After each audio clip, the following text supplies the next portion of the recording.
Schön hat das hier im Kanton Zug, Johnny, wirklich. Hey, die hätten auch können sagen. Gute Schuhe. So. Schön ist es. Was haben wir da? Apero, hä? Dann sieht es so aus. Ja. Der Rainer weiss, was passiert. Und schau, dort hinten kommt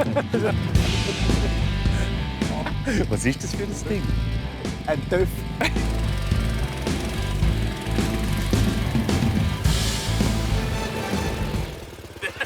Hast du den schönsten Wagen genommen, hä? Schön habt ihr es auch noch geschafft. He? Willkommen auf dem legendären Rüdihofring in Neuheim, oberhalb vom Zugersee. Johnny, normalerweise sieht man den, gell?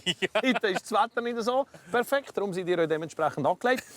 Hört, hier findet seit 1998 hier die legendären Einachsenrennen statt.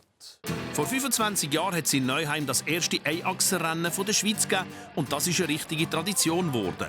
Das nächste Spektakel findet in knapp 2 Wochen am 22. Juli statt und wir dürfen heute die heissen Boliden einfahren. Wir fahren ein Rennen. Team Divertimento gegen Team Donstigias. Da hinten hat es einen 150 Meter langen Kurs. Wir haben maximal 2 Minuten für den zu befahren. Der eine fährt, der andere sitzt hinten drauf und balanciert gleichzeitig eine Schüssel voller Wasser. Und es gewinnt nicht das Team, das am schnellsten im Ziel ist, sondern das Team, das am Ende am meisten Wasser in der Schüssel hat. Kapiert? Nein. Also gut, ich check die Challenge noch nicht ganz. Wir müssen Wasser nicht schnell auf In einer Schüssel. in einer Schüssel und in einem Einachser, der aber 4 Rädchen hat. Das sind ja 2. Ich komme nicht raus, aber ich freue mich. Es ist eine rund 150 Meter lange Strecke und das Ziel ist nicht so schnell wie möglich zu fahren, sondern unterwegs möglichst wenig Wasser zu verlieren. Im Trainingslauf hat das noch nicht so gut geklappt.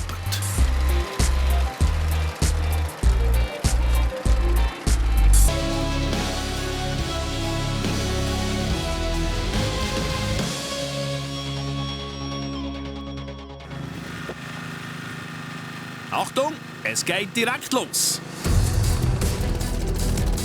Die Strecke ist 150 Meter lang und wir haben höchstens 2 Minuten Zeit, ins Ziel zu kommen.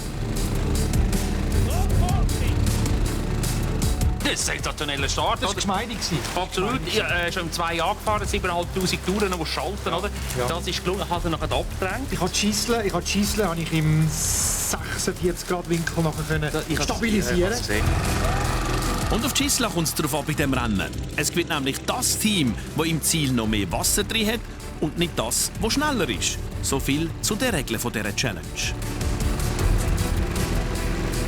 Die Schwierigkeit ist tatsächlich, du musst schauen, beim Kuppeln musst du schauen, dass du nicht schnell drauf gehst. Und dann haben wir auch gemerkt, die erste Kurve, oder das ist jetzt etwa 190 Grad, 200 Grad Kurve, wo du nachher musst übergreifen und sobald du übergreifen zum Ziehen, dann wird es natürlich, das ist also auch intellektuell, also So sieht es auch aus, ja. Ja, doch.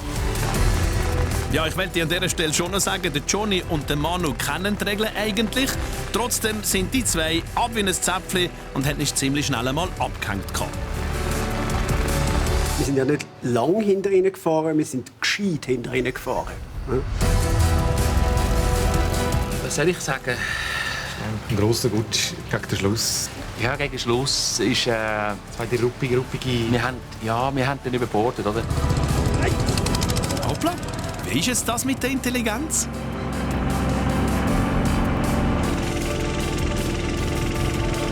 Das Fahren war eigentlich nicht so schwierig. Du hast einfach die Gleichmäßigkeit behalten, damit es nicht hinten noch irgendwie ruckartige Bewegungen gibt beim Büssi.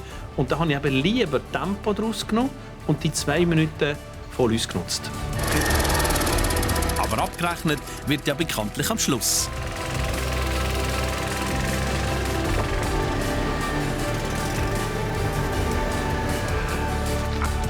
Ja, das ist aber eindeutig. Gewonnen hat Team Donstigias. Ja. Yes! Kannst ja auch nicht gewinnen, wenn die 250 ständig haben. Ich meine, die hätten ja... Ja, da sind wir kulant. Absolut. Es ist ja schon lustig, die Schweizer Prominenz außerhalb ihrer Komfortzone zu sehen. Wenn ihr nochmal so ein Video schauen wollt, da hat es gerade eins. Und wenn ihr keins mehr verpassen wollt, da unten auf Abonnieren klicken, die Glocke aktivieren und dann kommt ihr automatisch eine Benachrichtigung über.